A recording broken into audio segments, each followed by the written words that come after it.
आज हम लोग बात करेंगे कोफिशिएंट ऑफ रेस्टिट्यूशन प्रत्यास्थान गुणांक के बारे में। अक्सर आप लोग को थोड़ा कन्फ्यूजन रहता है, उसको हम लोग क्लियर करेंगे। कोफिशिएंट ऑफ रेस्टिट्यूशन प्रत्यास्थान गुणांक इसको कहते हैं। तो देखिए ध्यान से यहाँ देखना होगा कि दो आपका बॉडी दिया हुआ है, एक का मास m1 है, दूसरे का m2 है। तो पहले से हम लोग ये जानते हैं कि टक्कर कब होगी, जब पीछे वाला का वेलोसिटी ज़्यादा होगा, अर्थात u1 जो है बड़ा होगा u2 से। और टक्कर के बाद क्या होता है, दूसरे जो आगे वाला बॉडी है उसका जो है कि वेलोसिटी बढ़ जाता है टक्कर के बाद, तो ये v2 जो है बड़ा होगा v1 से। तो कोफिशिएंट ऑफ रेस्टिट्यूशन जो होता है रिलेटिव वेलोसिटी ऑफ सेपरेशन और बटा जो है रिलेटिव वेलोसिटी ऑफ अप्रोच। देखिए कितना से अप्रोच कर रहा है। जैसे मान लिया जाए कि ये 25 होगा और ये 20 होगा मीटर पर सेकेंड, तो 25 और इसको 20 अगर मानते हैं तो 5 जो एक्सीड है कर रहा है वही उसके लिए अप्रोच कर रहा है, लेकिन टक्कर के बाद सेपरेशन हो जाता है, अर्थात दोनों के बीच में दूरी बढ़ते जाती है। तो ध्यान देना है यहाँ पर कि रिलेटिव वेलोसिटी ऑफ सेपरेशन, तो सेपरेशन कितना होगा, v2 माइनस v1 होगा सेपरेशन। अप्रोच कितना से होगा, u1 माइनस u2 से होगा। ये तो इसको लिख देंगे v2 माइनस v1 बटा u1 माइनस u2, इस तरह लिखा जाएगा। लेकिन कभी कभी एक चीज और ध्यान रखना है आपको कि कोफिशिएंट ऑफ रेस्टिट्यूशन किस पर डिपेंड करता है। तो यहाँ पर ध्यान देना होगा, ये जो है ये दोनों का जो मटेरियल है, ये जो कोलाइडिंग जो बॉडी होता है उसके मटेरियल पर ये डिपेंड्स करता है। ये depends on the material of the colliding surface.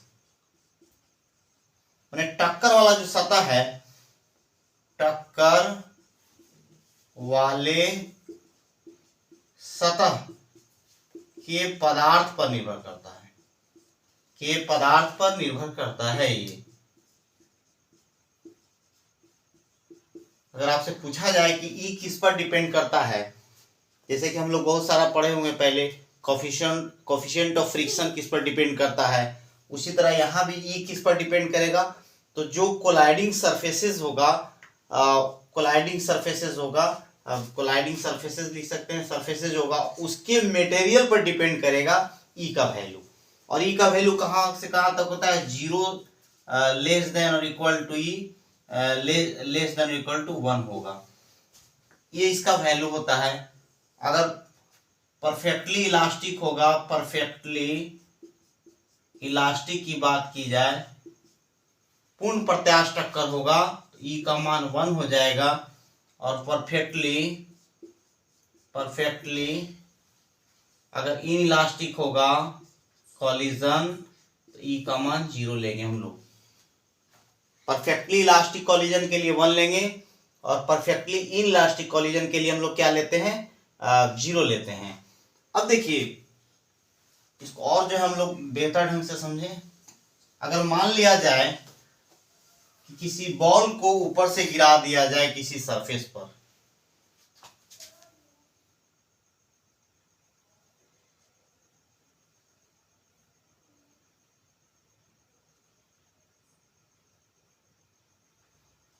मान लिया जाए कि यहां से किसी बॉल को गिराया जा रहा है और ये सरफेस पर टक्कर होती है इसकी,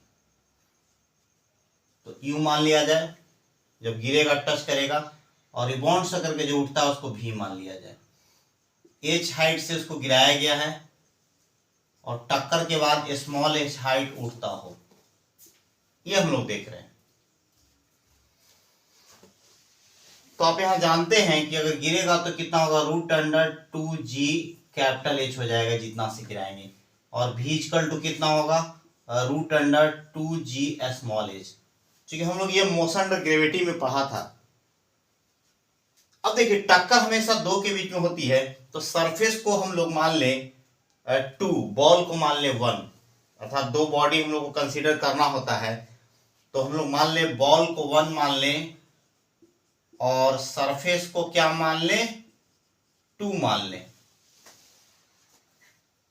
तो ध्यान देना होगा सरफेस का प्रारंभ में और अंत में क्या होगा, वेलोसिटी 0 होगा, क्योंकि सरफेस पर कोई इफेक्ट नहीं पड़ेगा। अब आगे आपका E = -v1/u1।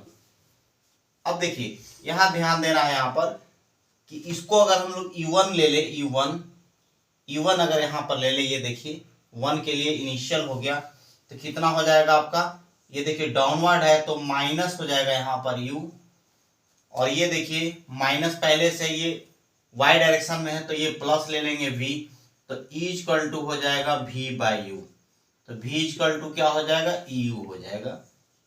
एक फॉर्मूला यहाँ भी मिल गया आपको। अब अगर इसके फॉर्म में आप लिखना चाहते हैं तो E हो जाएगा √h/H,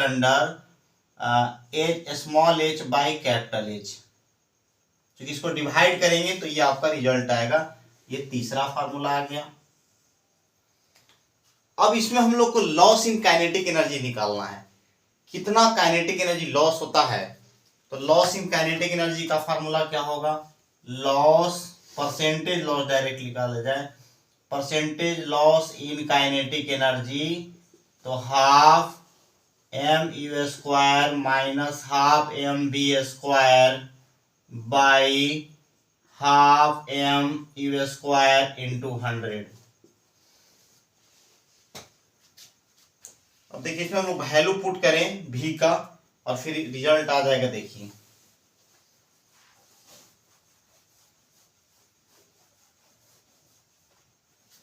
तो percentage loss in kinetic energy कितना हो जाएगा, देखिए यहां पर, तो ½ mu², ½ m। अब देखिए v के जगह हम लोग u रख दें, तो e² बटा ½ mu² इंटू 100, कट के आ जाएगा कितना, 1 - e² इंटू 100 आ जाएगा। अब देखिए e, अब e का अगर वैल्यू आप रख देंगे तो 1 - small h by capital H into 100 हो जाएगा। लेकिन देखिए हमेशा परसेंट में नहीं पूछा जाता है, कभी आपको फ्रैक्शन में अगर पूछा जाएगा तो आपको 100 हटा देना होगा। इसे भाग में हानि, पार्शियल लॉस जिसको कह सकते हैं आप, तो ये 100 हटा के बात करेंगे हम लोग।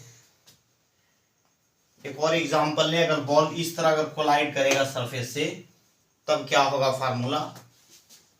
मान लीजिए सरफेस है, ये सरफेस है आपका, और बॉल जो है इस तरह टकरा के जा रहा है, देखिए, तो ये आपका हो गया u और इधर हो गया v। ये नॉर्मल है, यहां पर इसको अल्फा मान लिया जाए, इसको बीटा ले लिया जाए, एक अल्फा हो गया और इधर बीटा हो गया। इसको कैसे हम लोग लगाएंगे कोएफिशिएंट ऑफ डिस्ट्रीब्यूशन के लिए, इस डायरेक्शन में आपको लेना होगा। तो E क्या हो जाएगा, टक्कर के पश्चात जो है, देखिए एक तो सरफेस को 1, सरफेस को 2 हम लोग मान लेते हैं, तो इसका तो 0 हो जाएगा। कितना हो जाएगा v, ये इस डायरेक्शन में लेंगे हम लोग कंपोनेंट, v sin बीटा बटा जो है अप्रोच लेंगे हम लोग, उपगमन वेग जिसको कहते हैं, क्या हो जाएगा u sin अल्फा। अगर ऐसा में आपको निकालने की आवश्यकता हो तो ये फार्मूला आप लोग अप्लाई करेंगे। अब देखिए इसको हम एक क्वेश्चन देते हैं आपको, ball is dropped from a height 100 metre due to earth, 80% of its energy is lost, to what height the ball will rise. गेंद को 100 मीटर से गिराया जाता है, पृथ्वी के कारण 80% ऊर्जा क्षय हो जाता है, तो गेंद किस ऊंचाई तक वापस उछलेगी। देखिए हिंदी और अंग्रेजी दोनों में लिखा हुआ है, जिससे आपको काफी सहूलियत होगी। तो percentage loss in kinetic energy 1 - small h by capital H into 100। देखिए ये 100 मीटर से गिराया जा रहा है, 100 मीटर से, तो आपको बताना है कि किस ऊंचाई तक ये उछलेगी, ये बताना है आपको। जबकि इसका 80% ऊर्जा जो है क्षय हो जाता है। 80 हम लिख देंगे यहाँ पर, परसेंट में ऑलरेडी है ये। 1 माइनस स्मॉल एच निकालना है आपको। कैपिटल एच कितना है, 100 दिया हुआ है, इंटू 100। अब देखिए यहाँ पर कितना होगा, 0.8 हो जाएगा, 100 से डिवाइड करेंगे, 1 माइनस एच बाई 100। इसको इधर लाइए, 1 माइनस एच बाई 100, ये हो जाएगा 0.2 एच बाई 100, सॉरी 0.8 है हमारा, 0.8। अभी हम लोग अब इसको इधर ले आए तो कितना होगा, 1 माइनस 0.8 कितना होगा, 0.2।